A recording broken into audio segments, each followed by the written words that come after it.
Welcome back to Book Break. Today I want to know your star sign because I have made a list of book recommendations for each star sign. And to make sure I got these right, I've been brushing up by reading Astro Poets by Alex Dimitrov and Dorothea Lasky. So this is this really fun, modern, kind of tongue-in-cheek, funny guide to astrology.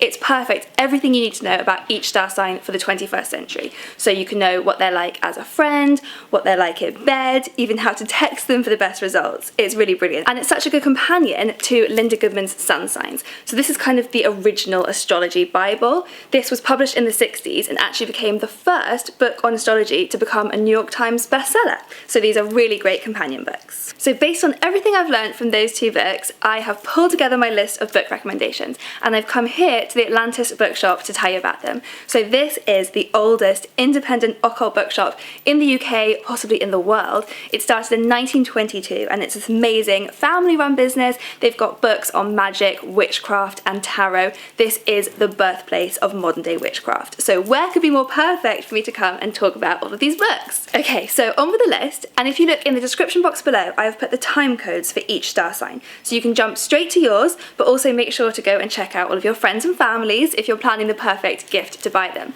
And I'm really intrigued, do leave your star sign emoji in the comments below because I really want to see if there are any patterns for which star signs watch more booktube. So starting with Aries, and a famous Aries is Frank O'Hara. He actually wrote my favourite poem, Having a Coke With You, which is perfect because that's what they've quoted here at the beginning here. They've quoted the line, "I look at you and I would rather look at you than all the portraits in the world."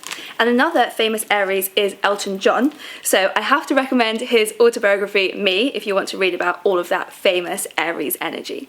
So what I've learnt is that Aries are passionate, sometimes to the point of being borderline obsessive. When they're angry, they are very angry, and they're likely to be wearing the most colourful outfit in the room. Now the Astro Poets say, if an Aries were a city, it would be Rome, because of their love of power, and if they were a punctuation mark, they would be an exclamation mark. So it is no surprise that basically everyone I asked for suggestions for a book recommendation for an Aries said The Hunger Games by Suzanne Collins, because it combines their two favourite things, competition and danger. Next, Taurus. Now, famous Taurus is Jack Nicholson.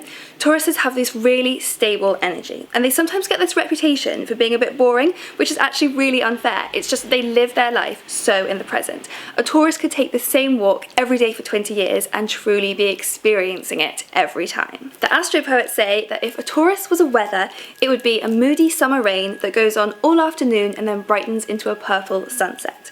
So the book I've picked to recommend to all you Tauruses out there is Sense and Sensibility by Jane Austen, because Tauruses are at once both so sensual and sensible that you'll be able to identify with both of the sisters equally. Next we have Gemini, and as Gemini myself, I was very interested to hear what the Astro Poets had to say about us, and they basically said, to anyone who meets a Gemini, good luck. They said that we're charming, but that we do a million things at once, make scary amounts of eye contact, and need a scary amount of attention, which to be honest sounds pretty accurate. And a famous Gemini is Walt Whitman, and they quoted his line, "I am large, I contain multitudes," as pretty apt of Geminis. Now the Astro Poets say, if a Gemini were a punctuation mark, it would be the hyphen, endlessly connecting words that may or may not belong together.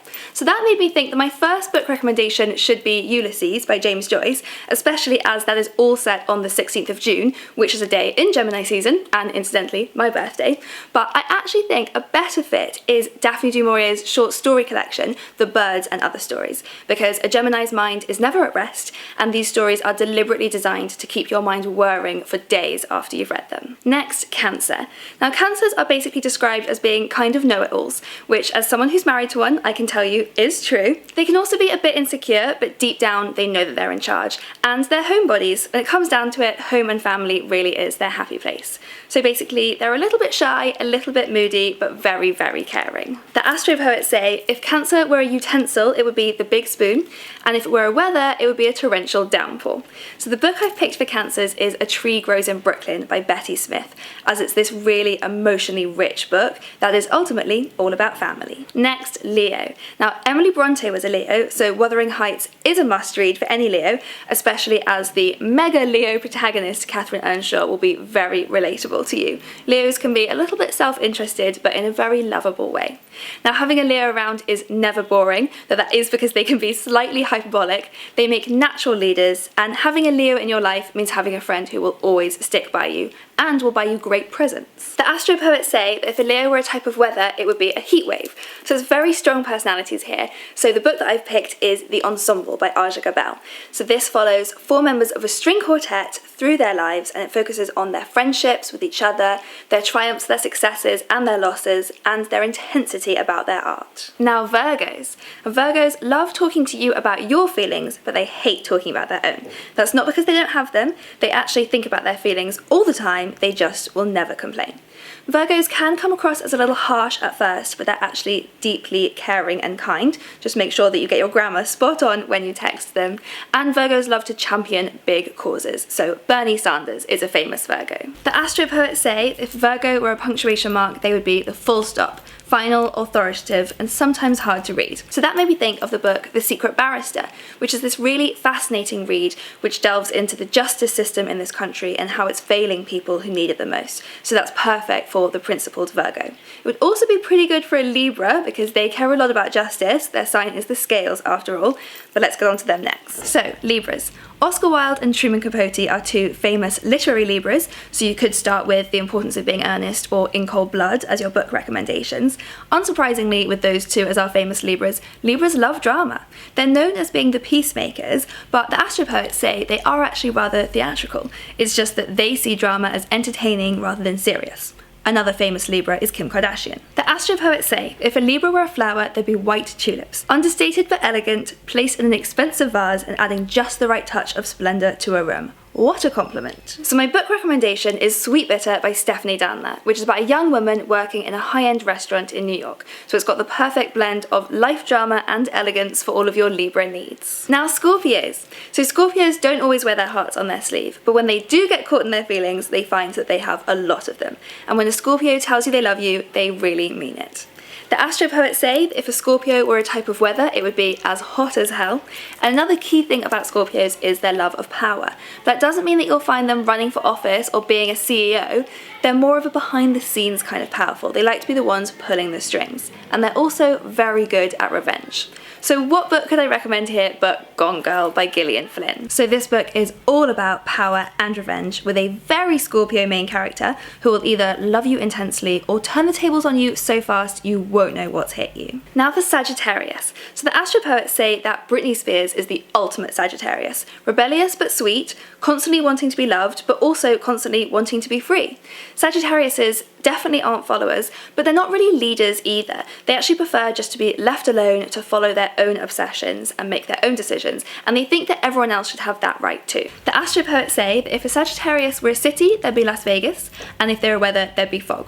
So the book that I've picked is Brave New World by Aldous Huxley. This is a dystopian novel that I think will hit particularly hard for Sagittarians because it's all about a world where people don't have that personal freedom that's so particularly important to a Sagittarius. Next, Capricorns. Now Capricorns can endure and overcome anything life throws at them. Just listen to any of Dolly Parton's songs. She is the quintessential Capricorn.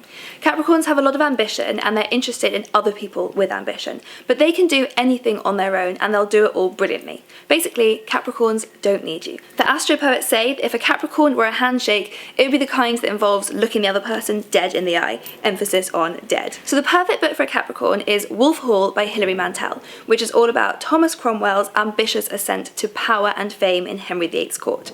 Thomas Cromwell, by the way, was totally a Capricorn. Now Aquarius. So being an Aquarius means being totally plugged into the zeitgeist of the time, not just in terms of what's actually happening, but also in terms of what needs to happen. So Aquarians are often revolutionaries and also can be quite bossy. Aquarians are also closer to dreamers than rationalists, so that's useful to know if you're ever trying to argue with one. The astro poets say that if an Aquarius were a part of a book, there'd be the footnote, specific, nerdy, and needing context. Virginia Woolf was an Aquarius, and the astro poets also say that reading Mrs. Dalloway is a bit like swimming through Aquarian thought, so that might be a great place to start to get to know them. But my recommendation for all the Aquarians out there is actually On the Road by Jack Kerouac, which is perfect for the Aquarius who wants to go off and wander the world, but also think about life while they're at it. And finally, Pisces. Now Pisces is all about peace, love, and communication. They can feel 79 different feelings every minute, and they live in those feelings at all times, even when they're asleep. Pisces aren't interested in the surface level of anything, they want to go deep,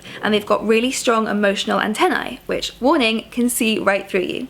And Pisces are also really nostalgic. You probably will find their rooms covered in photos and old letters and ticket stubs. So for that reason, the astro poets say that if Pisces were a room, there'd be a childhood bedroom. And I actually got this final book recommendation straight out of the Astro Poets book because they recommended Infinite Jest by David Foster Wallace as the ultimate Pisces book. They describe it as one of the longest, strangest, and most powerful books of our time.